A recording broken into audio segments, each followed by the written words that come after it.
Est-ce que le plan de paix proposé par Donald Trump représente un tournant au sein du Proche-Orient, au sein du futur de la bande de Gaza, ou plutôt c'est un explosif pour les différentes situations dans cette région qui est toujours en rouge? Mesdames et messieurs, bonsoir. Je suis Anifar, l'animateur qui va vous accompagner durant les prochaines minutes, durant les 45 prochaines minutes qui sont l'âge de cette nouvelle édition de Direct. En fait, ce que je viens de vous annoncer il y a quelques instants, ce ne sont que presque le grand titre, la grande question qu'on a aujourd'hui pendant notre analyse concernant la bande de Gaza, la guerre dans la bande de Gaza. Est-ce que vraiment nous sommes au bord dans les 72 prochaines heures, au bord d'une paix réalisable sur le terrain? Est-ce que le Hamas va accepter ce plan de paix proposé par Donald Trump? Pourquoi Netanyahou a accepté ce plan?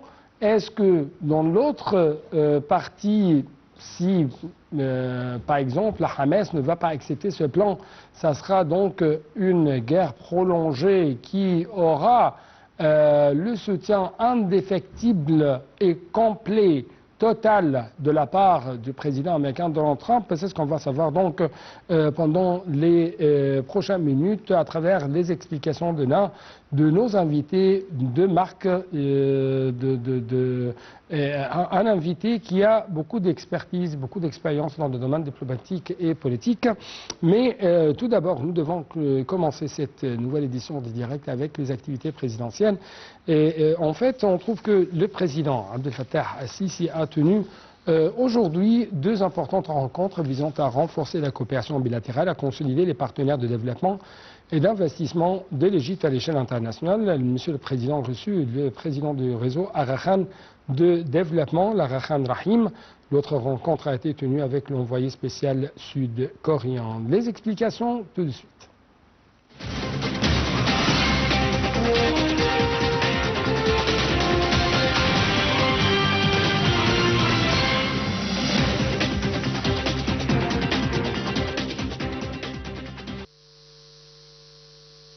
Le président Abdel Fattah el-Sisi a reçu l'Aga-Khan Rahim, président du réseau Aga-Khan de développement, en présence du ministre des Affaires étrangères et de l'immigration, Badr Abdelghati, et de M. Louise Montréal, directeur général du Fonds Aga-Khan pour la culture. Le chef de l'État a félicité l'Aga-Khan Rahim pour sa prise de fonction au début de l'année et a salué les contributions de son défunt père, Karim Aga-Khan, qui a marqué par ses efforts en faveur du développement mondial, notamment dans les domaines social, économique et environnemental, ainsi que dans la préservation du patrimoine culturel islamique. Le président al-Sisi a mis en avant le rôle historique du réseau Aga-Khan en Égypte depuis plusieurs décennies, à travers une coopération fructueuse ayant soutenu les efforts de développement durable, l'amélioration du niveau de vie dans différentes régions et la sauvegarde du patrimoine islamique historique. Il a également présenté les grandes initiatives nationales de la vision Égypte 2030, telles que Vie décente, 100 millions de citoyens en bonne santé et Bédaïa pour le développement humain, axé sur l'investissement dans le capital humain, le renforcement des compétences professionnelles et l'autonomisation des citoyens. La rencontre a également permis d'examiner les projets de réhabilitation urbaine et de rénovation des quartiers historiques, ainsi que les perspectives de coopération future dans ces domaines.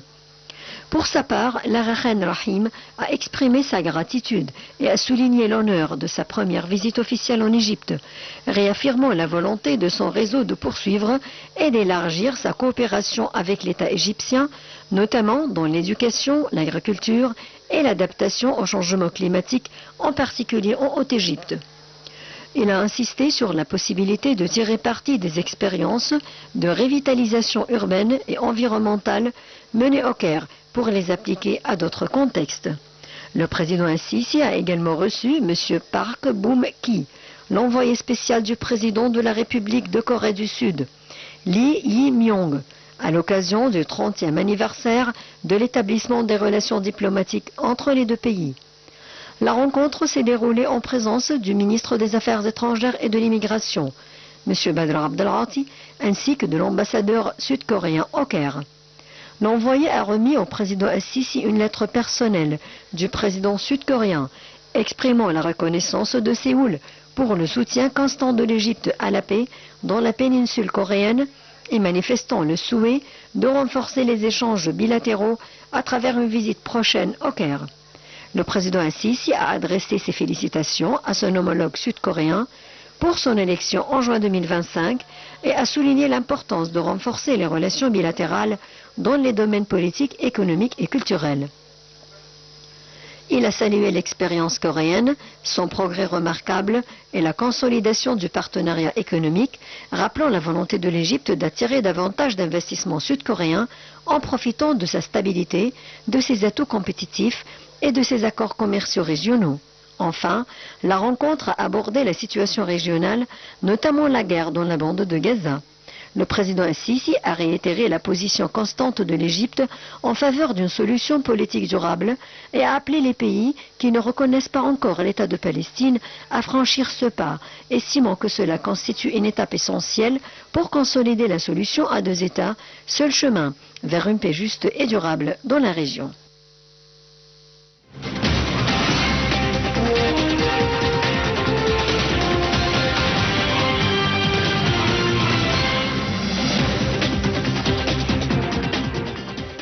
En fait, comme vous venez de regarder, l'Égypte a accueilli aujourd'hui l'émissaire du président sud-coréen pour célébrer le 30e anniversaire de l'établissement de relations diplomatiques entre les deux pays. Monsieur Park Byom-ji a eu un entretien avec le ministre des Affaires étrangères Badr Abdelghati. Il devrait quand même rencontrer deux hauts responsables.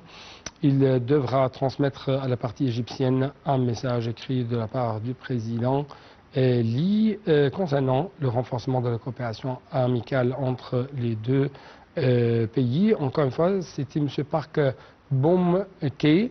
C'était, comme je viens de vous souligner, le représentant du président sud-coréen. Des explications tout de suite.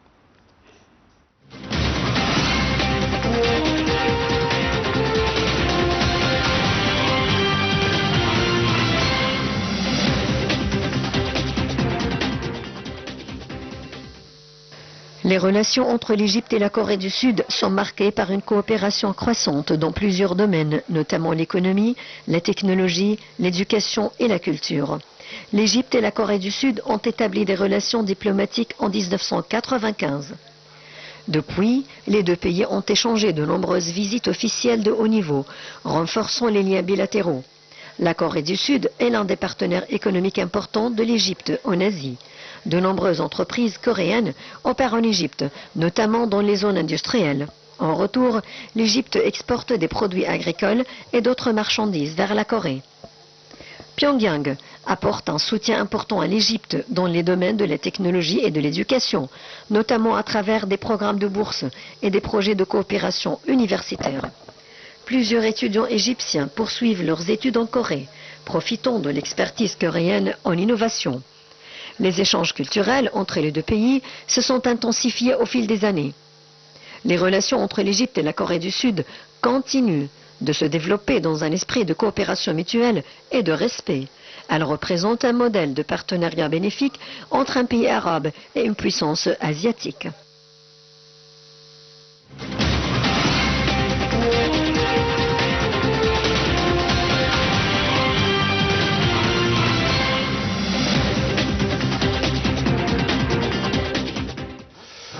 Qu'est-ce que s'est passé hier à Washington lors de cette rencontre entre Benjamin Netanyahu et Donald Trump? Le président américain, Donald Trump, comme je vous ai souligné au début de cette édition, a proposé un plan de paix et a remercié également hier Benjamin Netanyahu d'avoir accepté ce plan de paix en 20 points pour Gaza.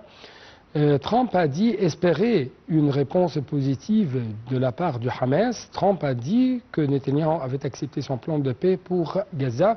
Donc c'est les grands titres, les grands ou les principaux quand même lignes, la principale ligne de ce plan de paix. Mais quels sont les détails Quelle sera donc la réaction de Hamas? Hamas va répondre par oui, par non. Est-ce que ce plan pour l'intérêt du peuple palestinien, est-ce que ce plan est apparu pour vraiment tracer un bon trajet au lendemain des Palestiniens? C'est ce qu'on va savoir bien sûr avec les explications ou quand même l'intervention téléphonique de l'un de nos invités. Mais justement, je dois vous proposer ce reportage pour arriver à avoir plus de détails.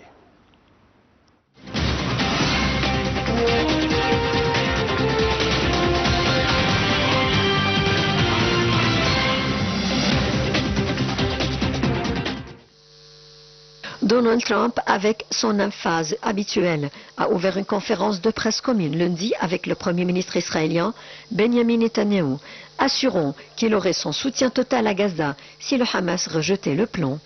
La proposition dévoilée par la Maison-Blanche prévoit un arrêt immédiat de la guerre à Gaza, accompagné d'un retrait par étapes des forces israéliennes et une libération des otages, dont les 72 heures suivant le feu vert d'Israël.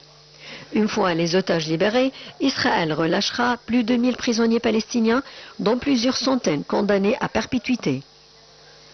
Le territoire palestinien serait gouverné par une autorité temporaire, technocratique et apolitique, dont le Hamas serait exclu. Elle serait placée sous la supervision d'un comité de la paix, présidé par Trump lui-même, et dans lequel l'ancien Premier ministre britannique Tony Blair jouera un rôle.